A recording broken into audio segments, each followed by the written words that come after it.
David Roches, he's a professor at the National Defence University. He's also a former NATO operations director in the Office of the Secretary of Defence. He joins us live from Washington, D.C. David, always good to have you with us. So this was a very confident Vladimir Putin warning that Europe is defenceless because it doesn't have a developed early warning system. How much substance, David, is in those remarks, and why is Putin saying this now?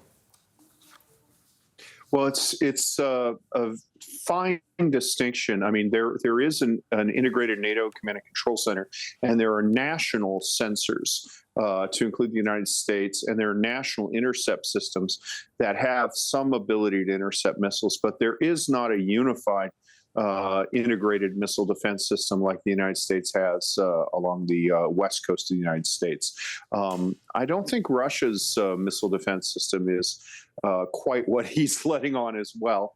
But you know, this is pretty much par for the course from Putin. He's threatened or raised Russia's nuclear capability since the start of the invasion of Ukraine, and about every 2 months or so, we see something else. OK, and so, David, as you say, we know that the Americans have had a ballistic missile early warning system since the Cold War began. But given Putin's nuclear threats over Ukraine, should Europe urgently now be building a much more strategic and integrated missile defense system?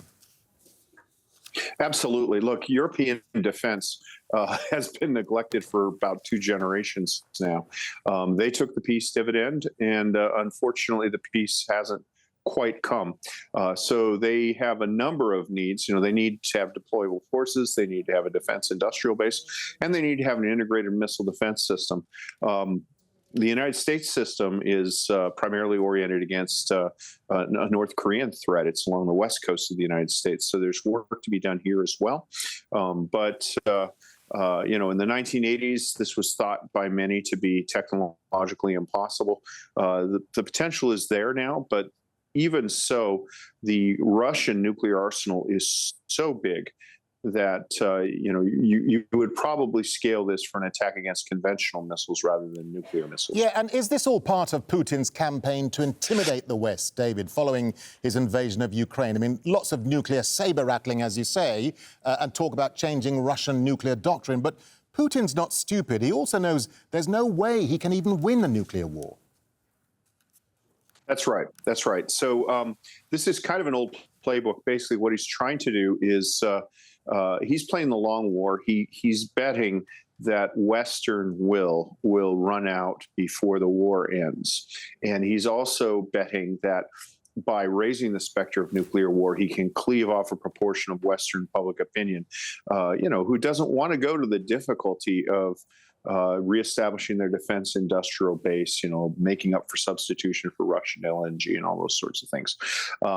This, as I said, this has gone almost since day one of the Ukraine invasion. He basically just wants a free hand, and that'll do it. Just a final thought to you. NATO allies have allowed Ukraine to strike Russian territory with Western-supplied weapons. In response, Putin has suggested that Russia might supply long-range conventional weapons to other states to hit Western targets. But at the end of the day, Europe isn't about to back down. So where is Putin going with this?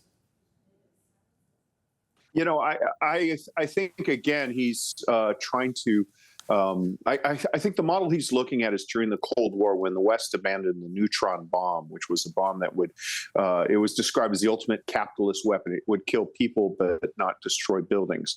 And basically there was we now know, a Soviet-inspired movement in the West and some genuine believers who basically abandoned work on that.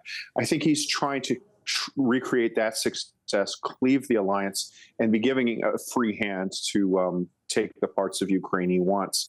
You know, and given the, you know, as I said, 2 generations of defense underinvestment, it may have seemed like a smart bet when he invaded Ukraine 2 years ago, but it's looking a little less likely now. Yeah, all right. David Roches, always good to get your thoughts and your analysis, David. Thank you very much indeed for talking to us. Thank you.